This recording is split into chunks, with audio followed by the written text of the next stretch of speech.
Hello and welcome to the Shotgun Sportsman, a podcast about handgun hunting brought to you by Handgun Hunters International. My name is Ryan Hoover and I'm your host. I believe handgun hunting is the most rewarding way to hunt, and it's something I want to share with as many people as I can. If you are at all interested in getting your own game meat, I want to challenge you to a way of hunting that is good for both your spirit and your body, so you can become the confident, self-reliant person you were meant to be. Today's episode is one I've been looking forward to for a long time because today I get to talk to Larry Weishuhn. Larry Weishuhn is just a great gentleman. He has been so helpful to me. He is always kind and ready to help and give advice and connect people. He is just one of the good ones that we have for sure. And today, Larry and I are going to talk about some of his history with handguns. He was there at some of the pivotal moments in handgun hunting in the last few decades. He's written for the industry forever, and he is a very experienced hunter. And again, like I said, such a nice guy. You can find Larry. He has a podcast that I've been on. DSC Campfires with Larry Weishuhn is the name of that podcast. I recommend you go listen to all of the episodes, but of course, especially the ones featuring me. He also does a podcast for Sporting Classics Daily called Campfires with Luke and Larry. He hosts a TV show on Carbon TV with a couple other guys called Sportsman's Life. He's in development of another TV show called The Journey. He writes online for North American Deer Hunter, North American Outdoorsman, American Outdoor News, and on blogs such as Carbon TV, InternationalSportsman.com, Taurus, DSC, Hornady, Trigicon. And if you go through some of the well-known news rack gun rags, you'll find a lot of Larry's stuff in there, especially from back in the day as well. And he has been gracious enough to give us plenty of articles for our free digital bi-monthly publication called The Six Gunner, which, in case you didn't know, is free to everyone. All you got to do to read that is just go to subscribepage.com/The Six Gunner and sign up, and you'll get those issues of The Six Gunner delivered directly to your inbox. So again, subscribepage.com/The Six Gunner. Anyway, I immensely enjoyed talking with Larry, as I always do, and I hope you enjoy my interview with Larry Weishuhn.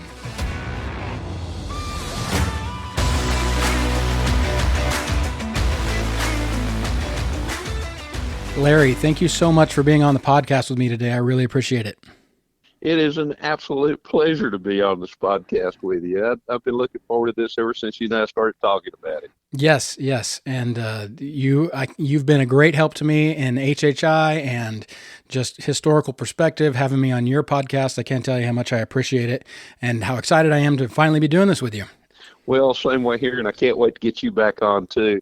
You know, that organization, as you mentioned, been around for several years, and I had the great pleasure of over the years having known J.D. Jones and a whole bunch of the other old time, if you will, handgun hunters going back to like Mr. Bill Jordan and Larry Kelly and oh my gosh, the list just goes on and on. Kind of Bob Millick, and oh my gosh, the really great memories whenever I open up anything from the past or anything new that you've got going on right now. Which I think is great, and one of the reasons that I wanted to talk to you, because you have so much to share. I want to start. I know you grew up in, for most people to know, South Texas, kind of close to Columbus, correct? Which is north of Houston. Well, we're almost due west of Houston. We're right off just off the Colorado River. I grew up kind of in the gravel hills, and the coastal plains start just south of there. But grew up there in northern Colorado County in a little German-speaking community called Zimmerzeit. And everybody, when I was growing up, either spoke German or Low German. And be very frank about it, I could hardly speak English when I started grade school. And interesting. But you know, in the retrospect and kind of looking backwards, it's really kind of cool that the fact that I did learn how to speak German early on, because it's really kind of paid off a time or two when traveling in Europe, and then also traveling in Africa. I was in Africa and listened to the Afrikaan language there. And Mm-hmm. Mm-hmm. after listening to those guys talk a little bit and started thinking, more in German type terms, I could understand for the most part what they were saying. So, looking back, it was really kind of cool having grown up into that German community and also speaking German to begin with. That's cool. That's cool. And that's why nobody knows how to pronounce your last name correctly, That's right. which it's Weishuhn, correct? Right. Yeah. It is. Yes, sir. I'm a stickler Yes, sir. about that. I live in Fredericksburg, and it's a German heritage community as well. Yeah, that's a pretty strong German background country in that all throughout that area. Yeah. So I know you came up just steeped in the outdoors. I know your grandfather and father were great outdoorsmen, fishing and hunting. Can you tell me kind of where you encountered handgun hunting for the first time and what drew you into that?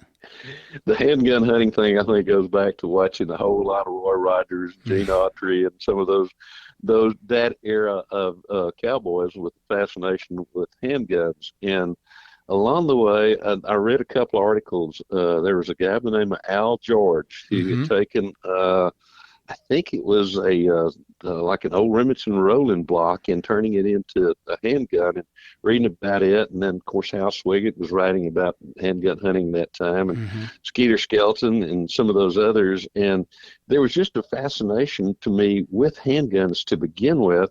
And I spent some time around guys who carried handguns for a living, in terms of law enforcement, those kind of things. And all those things kind of added up, and then it became, well, this has got to, if you could hunt with a handgun, that would probably be pretty challenging.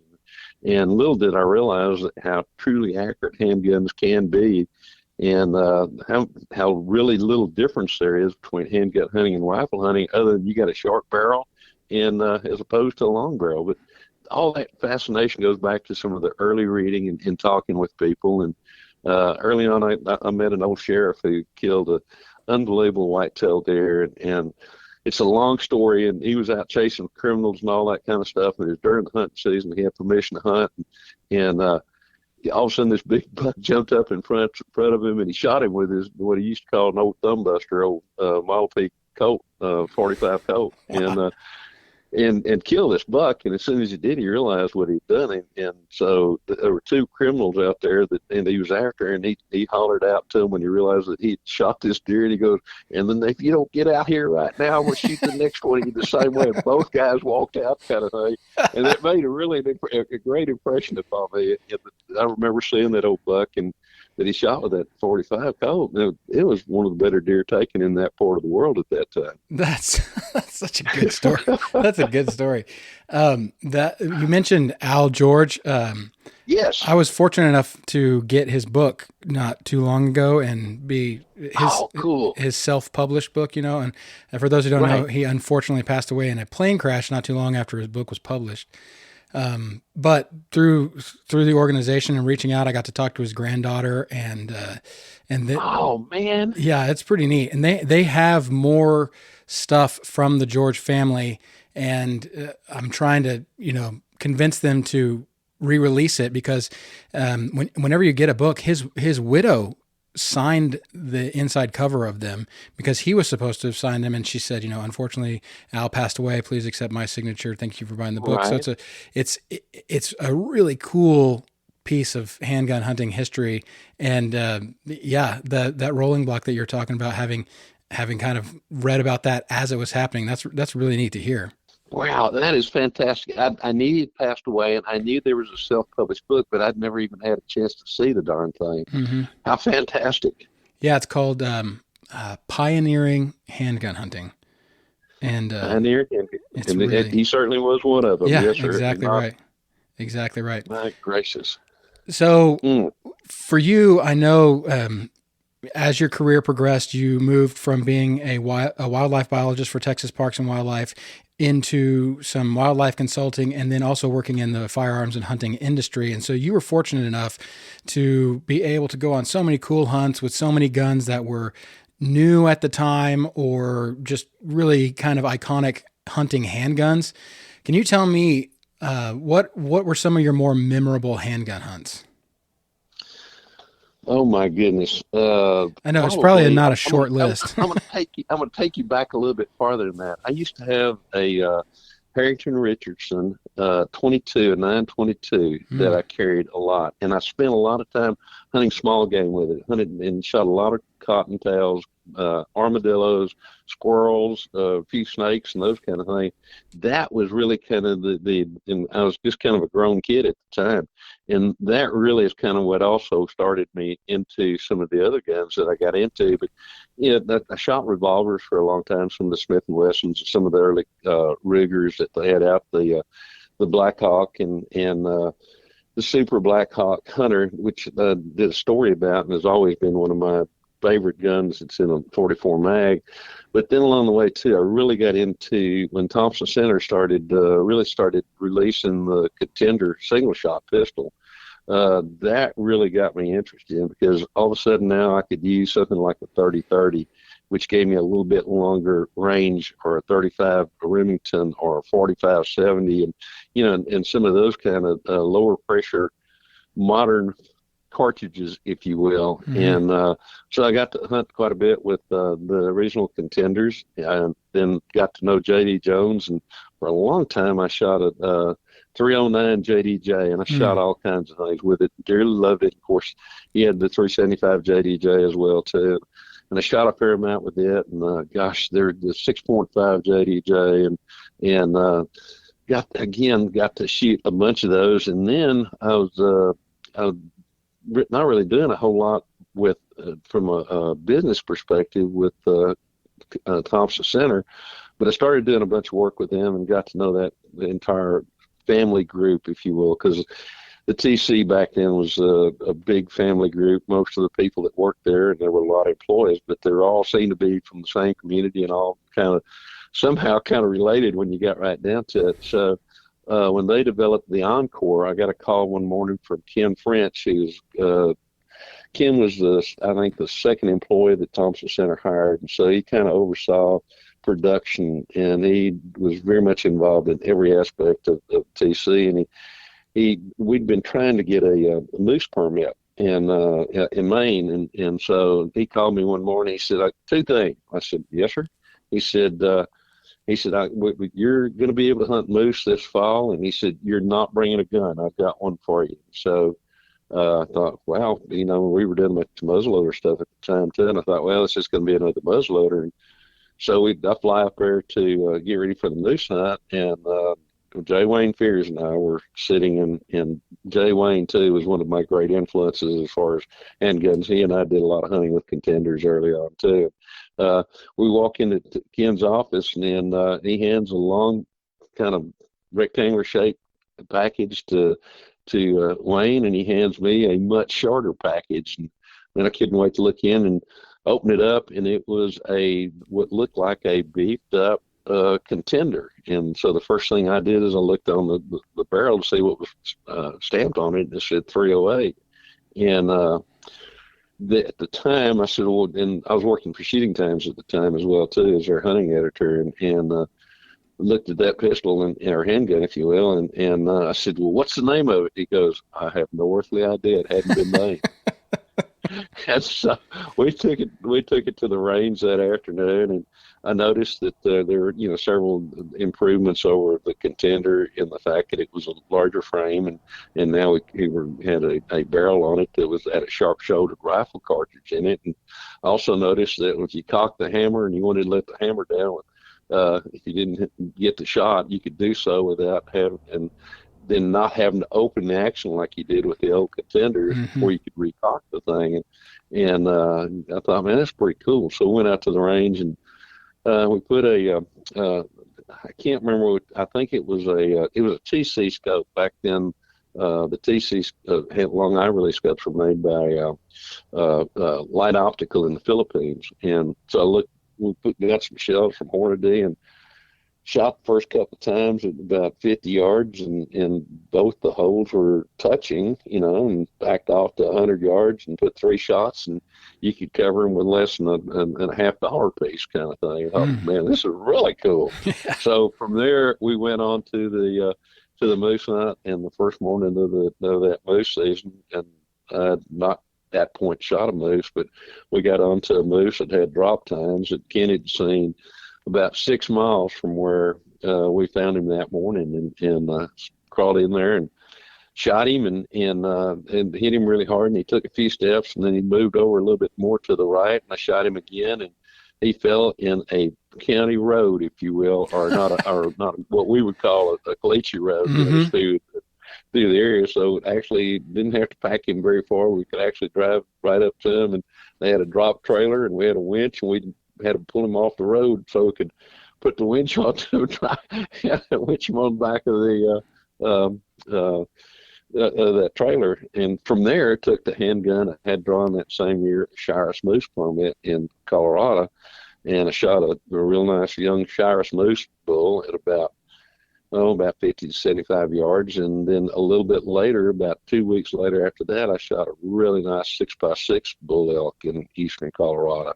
So I was hooked, to say the least. And in the time frame of all that, finally, I got a call just as we're getting ready to go to press for shooting times.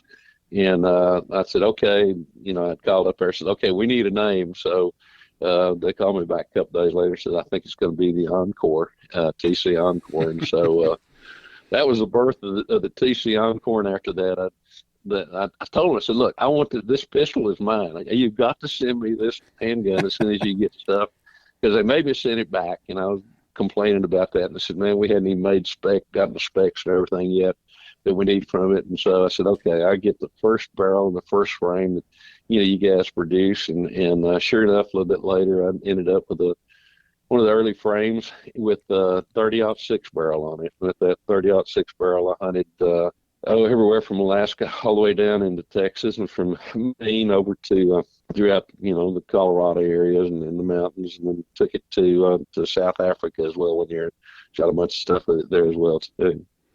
That's awesome. So you were the first guy to successfully hunt with what would become the TC Encore pistol.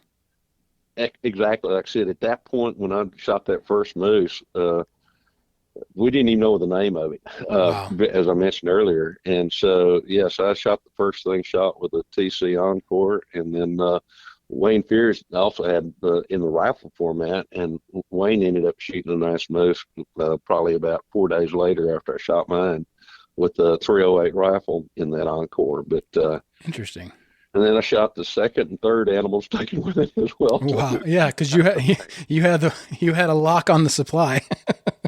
Yeah, I did. I had the one and only one in existence for several weeks here.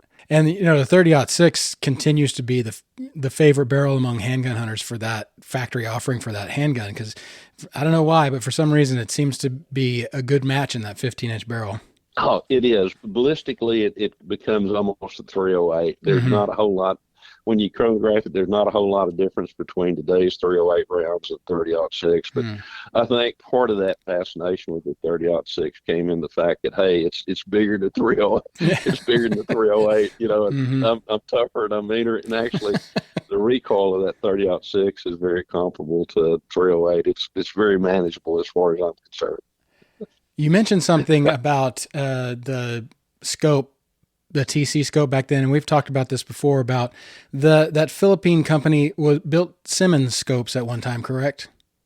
They did. The Simmons, usually be very open with you these days when somebody tells me, says, I'm looking for a handgun scope. Which one would you recommend? And I said, go to as far back as you can and see if you can find one of the old original Simmons, or also, which was the same thing as the TC scope. And they were built by Light Optical, and they were absolutely the toughest thing around. I got tickled years ago when I did some promotional work for Simmons.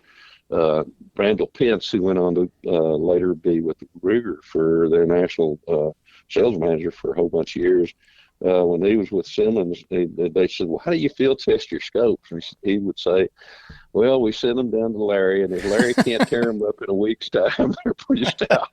And I did horrible things with them. I had a 45-70 with, and I just tightened the rings just tight enough to where the scope was there.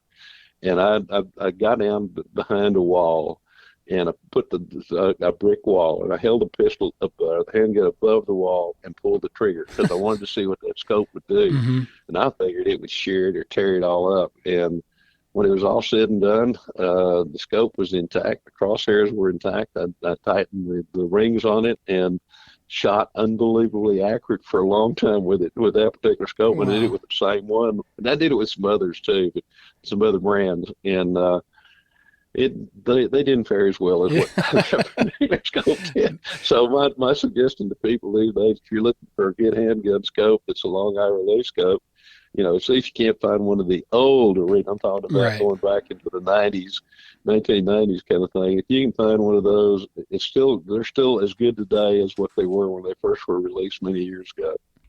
Yeah, that's actually really good advice because, as you know, the biggest gap in equipment for handgun hunters right now is optics, and so just the more we can add to the list of, I get questions all the time about, oh, what kind of scope, and so I wanted to make sure that we added that one to the list.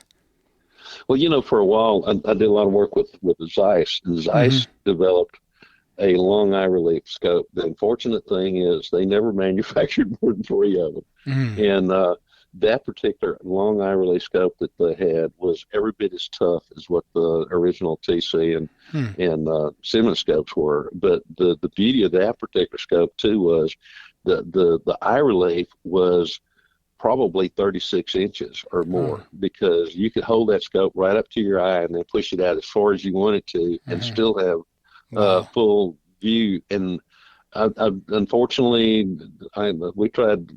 I pushed him real hard to do that and helped work some of the stuff initially on it, and they built the three, and then later they asked for two of them back, and I kept one of them, thankfully. But I got tickled. This was about the time when the scout rifles were coming out, when people were coming up with long eye Mm-hmm. release scopes for scout.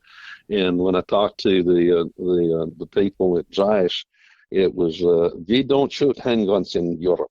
And as a result of that, they never made any handgun scopes beyond those three that they originally did, which Oh, was a shame, yeah. because had they done it, they would have sold thousands of those scopes to the Mm-hmm. guys who were shooting those long eye relief Yeah. mounts on the scout rifles. Absolutely. And I just wanted to mention also, you are a great contributor to our magazine, The Six Gunner. And I know that there's a picture of your moose with the 308 Yeah. pre proto encore, I should say. And I Yes. think that there's a picture in there with that Zeiss scope with that, mentioned something about it being, an Right. unproduced. But so for photographic addition to this conversation, go check out the Six Gunner magazine. There you go. One of the things that I wanted to talk to you about, which I always love hearing you guys with great experience, the landscape for hunting today is so vastly different than it was when you started. And even, a few decades ago, 20 years ago, we run into a lot of access issues. We run into, I mean, of course, in Texas, we always run into access issues, but we run Right. into a lot of, everything has gotten more expensive. So my question to you is, if you were Larry Weishuhn, but the age you were at when you were first getting interested in handgun hunting, but it was 2023, what would you do to kind of pursue that? If I were going to putting myself now at, say, 20, 22, 23 years old, I would not really change a whole lot of things, to be frank with you. Mm-hmm. I would start out, probably, if I were concerned about, I'd start out with a 22. Particularly, happen to like revolvers more than I do semi-autos, Mm-hmm. and I like single shots. So I'd start out with a single shot 22 or a 22 revolver, and spend time learning the basics of handgun hunting, trigger pull, and all those other kind of things, and start hunting the small game. There are all kinds of small game hunting opportunities available, particularly on public lands, even here in Texas, between the type 2 management areas in the national forest. There's all kinds of great hunting to be had in terms of squirrels and rabbits.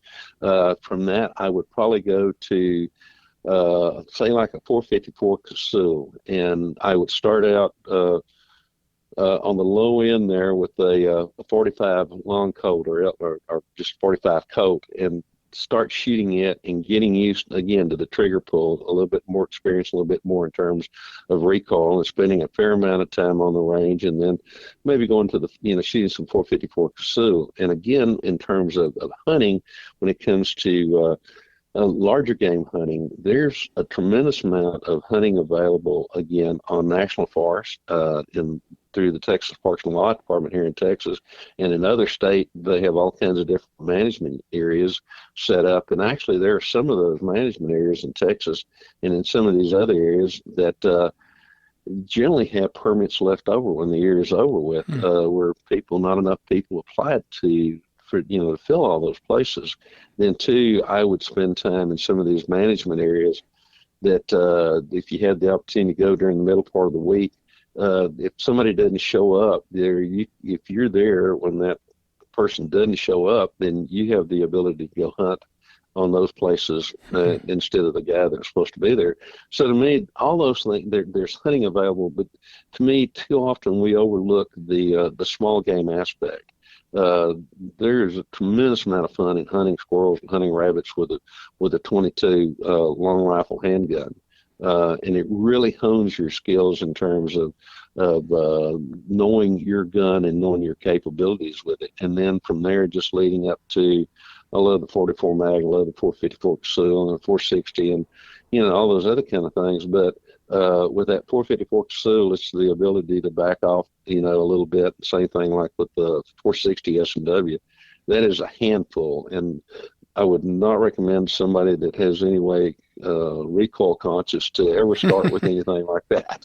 But at the same time, a lot of the 44s these days, I'm shooting Taurus a lot, and they're Raging Hunter, and they have an integral type of porting system, which makes it a lot louder, but at the same time, it reduces the recoil. So basically, again, I'd probably do just the same thing. I start with a 22, go to the more powerful handguns in terms of calibers and rounds, and just kind of work my way into it and look for opportunities. Today, too, if you live in Texas, there are reasonable hog hunts to be found anywhere in the state of Texas. And so hog hunting is a great way, as far as I'm concerned, to spend time with a handgun. And what I recommend a lot of times, if somebody is saying, I'm going to get into handgun, the first thing I suggest to them is, well, once you start out, instead of going hunting deer, why don't you start out with hogs?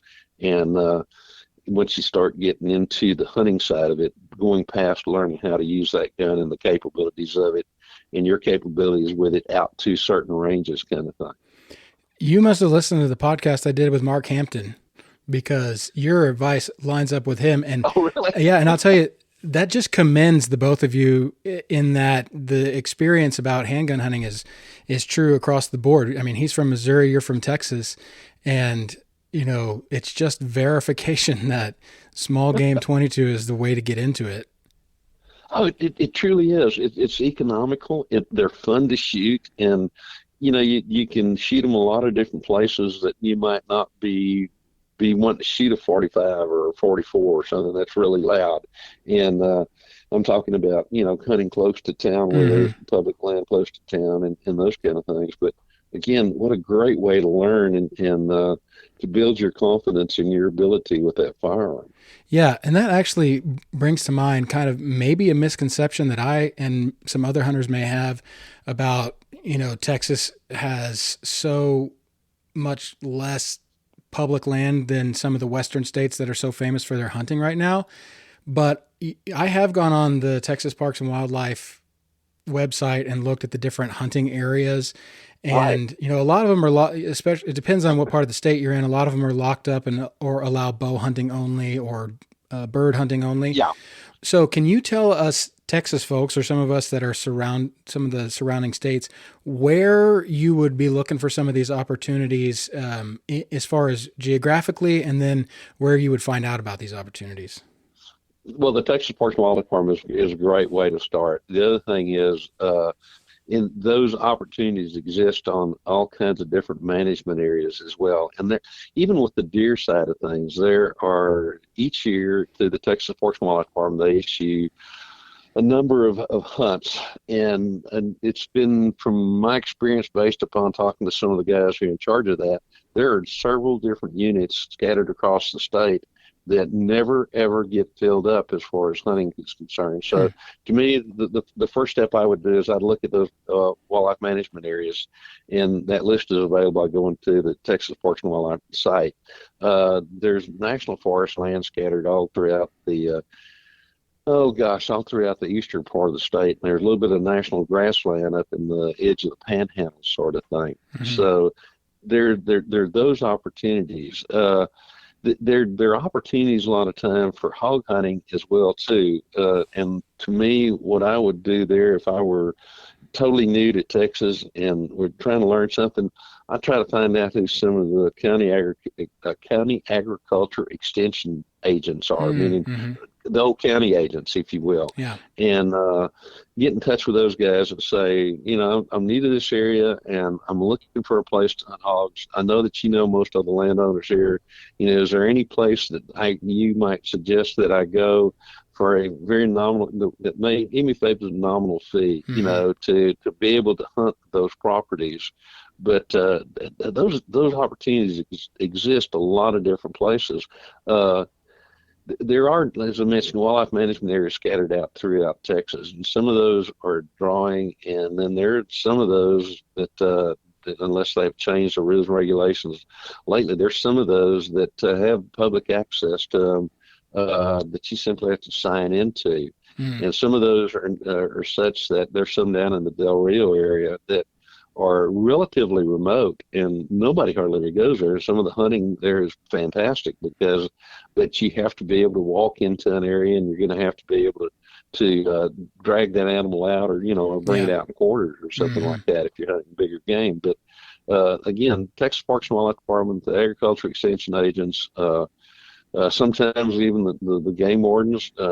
Most game wardens have cover one county, maybe two or three counties, but a lot of times those opportunities are, you can find something through those guys as well too.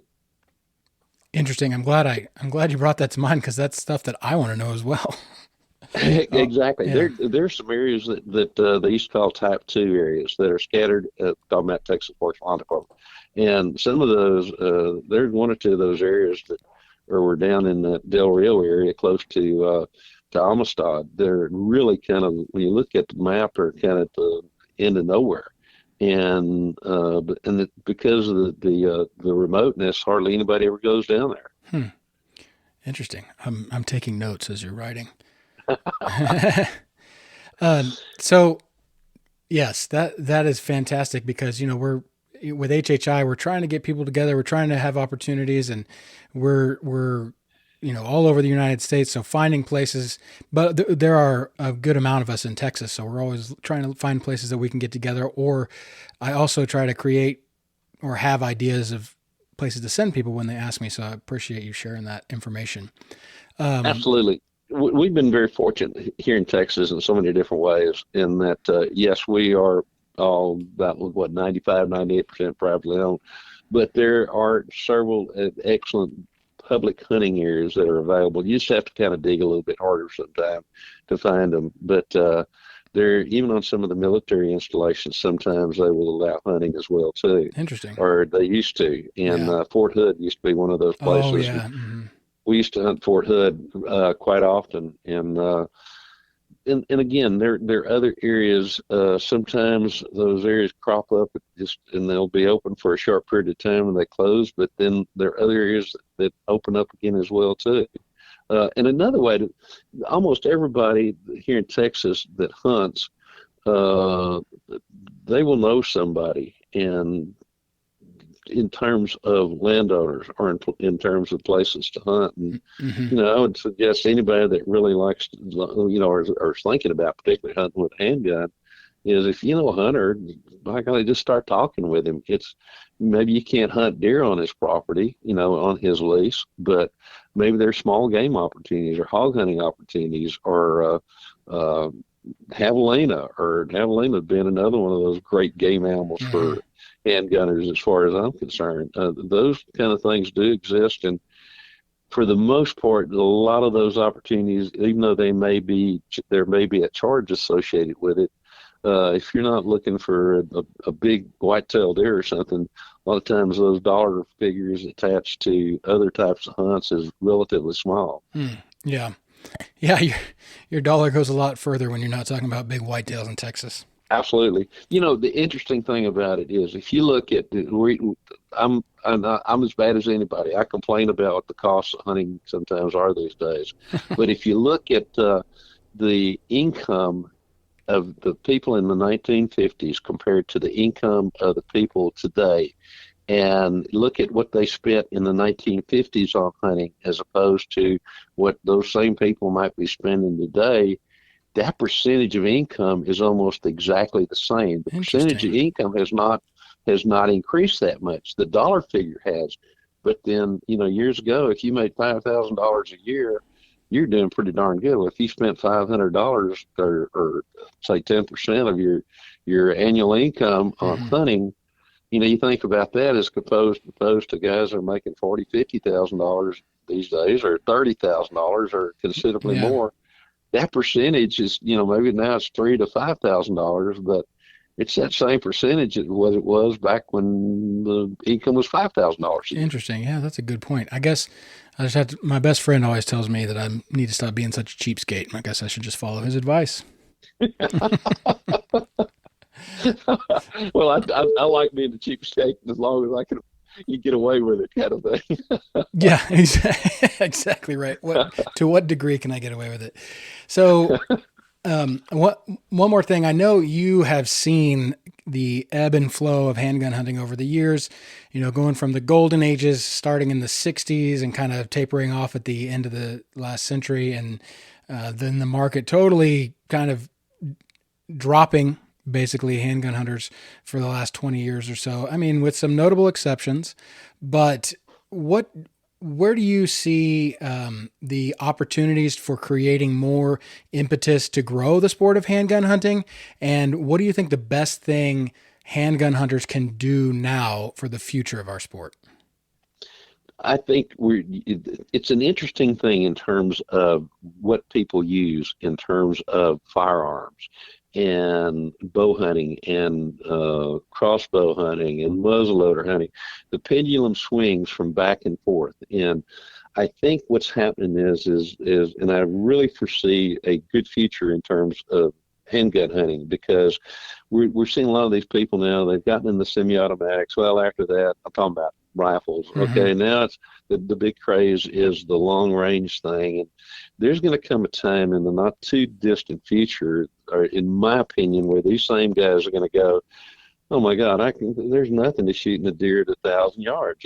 There's no fun in that anymore. Hmm. And so I think you're going to start seeing people go back. They love the smell of burnt gunpowder, which to me is the finest aroma in the world, Yeah. kind of thing.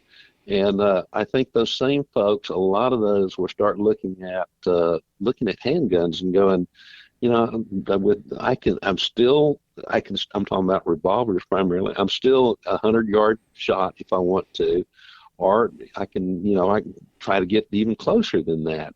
And so I really feel like in the future, in the next several years, we're going to start seeing an upswing in terms of people going to handgun hunting.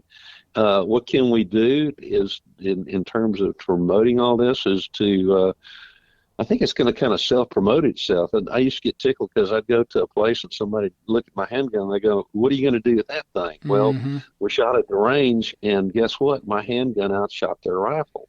And so I think that kind of thing, and where we can promote the handgun hunting into how much fun it is, and how much fun it is to get closer to that animal before you pull the trigger, and the perception, I think, too, of handgun hunting being rather difficult. And you and I both know that once you start shooting a handgun and you get proficient with it, you're really proficient with it. You'll pick your shots a little bit better than what you might with a rifle and all those other kind of things. So I think anything that we can do to make it look like it's fun, which it is, and just to be seen more often, those of us who are handgun hunters. The interesting thing is being from a background as well as outdoor television. I can tell you this as a fact that whenever we ran a hunt with a handgun, our viewership went up tremendously, Hmm. and it was followed by lots of questions from or comments, emails and social media and all this kind of thing. And I always try to respond to everybody that would had to take the time to, get in touch with me. And so I'd get back with them, and we'd kind of go back and forth a little bit. And my question always was, what kind of handgun do you shoot? And whether it's a personal response in terms of writing or a face-to-face, well, I don't have one yet. And Yeah. it was always that yet that caught my attention, because now we've got their attention in terms of how much fun it is to hunt with a handgun, and how effective handguns are that we have with the ammunition, particularly these days, and the accuracy of the guns that we shoot. That I really feel that we're going to start seeing, as I said, that movement away from, over a period of time, at least from a hunting perspective, of guys going, yeah, I think it might be fun to shoot a gun where I have to get closer. Part of that, you're seeing that right now in terms of rifles as well, with the resurgence that we've had in lever action rifles. Yeah. But look at how many lever actions are being sold, and all we need to do is to have just a few more people out there, on the TV and those kind of things, shooting handguns and talking about how much fun it is. And I think we can accentuate that rate of interest in handgun hunting. Yeah, that's good advice, and that's kind of what we're trying to do at HHI is Oh, increase absolutely. exposure. Increase exposure. Well, you're doing a fantastic job there, and as the word gets out even more and more, uh, you're just going to keep doing a better job. I appreciate that. I appreciate that. Well, I couldn't do it without the support of the members, including people like you. It's been a great journey, and this community is very very vehement and very protective of itself and very keen on sharing what we've learned with the next generation. I mean, like I said, people like you and others in HHI who have just been so generous with their time and experience and knowledge are what give me hope, because we are literally securing the future of our sport by collecting all this data and information. You are, and to me, that occasionally I have people ask, where can I learn more about handgun hunting, Hmm. and even if sometimes when they just kind of hint that, I try to steer them in your direction with HHI, because what a great opportunity to get to know people, to also have, you've got a great resource in the members be able to provide advice, whether it's about the handguns, whether it's about the ammo, whether it's optics, or whether it's where can I go hunting, or what's the best place to go hunt for this. All that is available through what you're doing or what you have set up there. Well, I appreciate you saying that, and I'm very happy with where we're going. So before we go, I want to give you a chance. Tell us what you're up to these days, where people can watch you, read you, listen to you, and what you got on the horizon. Oh my gosh. Well, I do, like you, I do a podcast my personal podcast called DSC's Campfires with Larry Weishuhn, as in Dallas Sport Clubs. And it's available on almost any place where you find the podcast, but also on Carbon TV. And we're actually going to start taking it to a video as well as a audio format, and that'll be starting probably sometime in early part of March, mid March.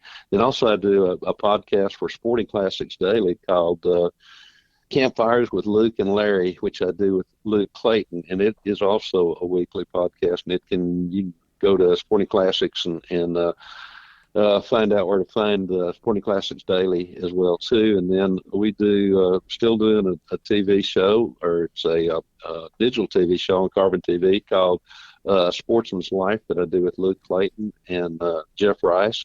And then we're just starting another TV show, or another digital show called The Journey, which I'm doing with Brendan Houston. And a lot of our things that we're doing with Brandon Houston, and we did several handgun hunts that will be airing there as well too. And occasionally when I do a hunt for Sportsman's Life, I try to get a handgun hunt on there as well too. So both those are great sources as far as seeing what we're up to with the handguns and what we're shooting and what we're hunting and those kind of things.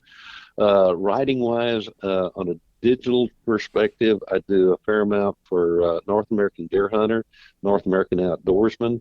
I do also American Outdoor News. Gosh, let's see there, and then I do blogs for a whole bunch of other places, including Carbon TV and internationalsportsman.com and the Taurus website and DSC and Hornady and Trigicon and a few others, and then also try to, whenever there's a chance, send an article your way as well too. So a lot of places to kind of catch up with me, and of course I'm on Facebook, and there's at Larry Weishuhn on Instagram as well too, and so there's a lot of ways to get in touch with me.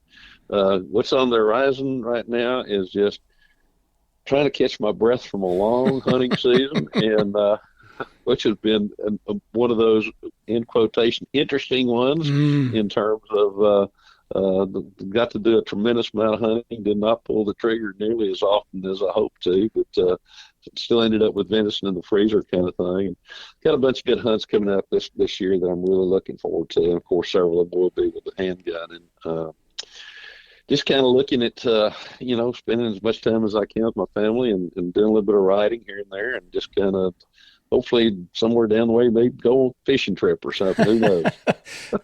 Yeah, maybe we'll talk. Maybe we can fit a half dozen or so more things into your schedule. It sounds like you need them.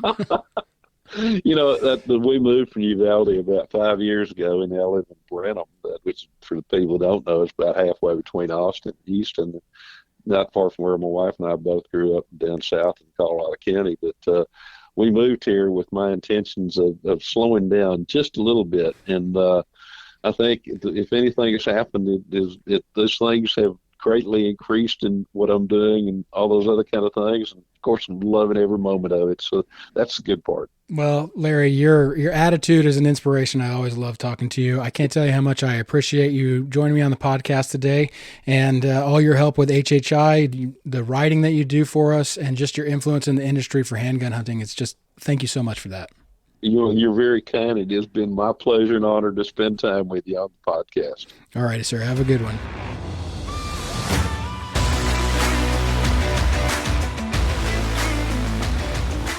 Man, what I tell you, what a nice guy, just a gentleman, and so helpful. He has helped so many people in this industry. It's just amazing. Please make sure that you follow Larry Weishuhn at Larry Weishuhn. The correct spelling of his name is in the description of the show. And he's just a great guy to follow, and please read his works and listen to his podcast, again, especially the one that I'm on. I hope you've noticed a theme with some of these really experienced hunters about their optimism for the future of handgun hunting and their encouragement on how to get into it today. That's been really meaningful to me to find out from them. And I hope that you'll tune in next time, because I interviewed Ken Kelly of Magnaport. In case you didn't know, his father, Larry Kelly, was Handgun Hunters International member number 2. He traveled all over the world hunting with a handgun. Of course, he was made famous in our world for inventing the Magnaport process, which tames recoil, but we'll get into all that next time with Ken Kelly. Until then, thank you.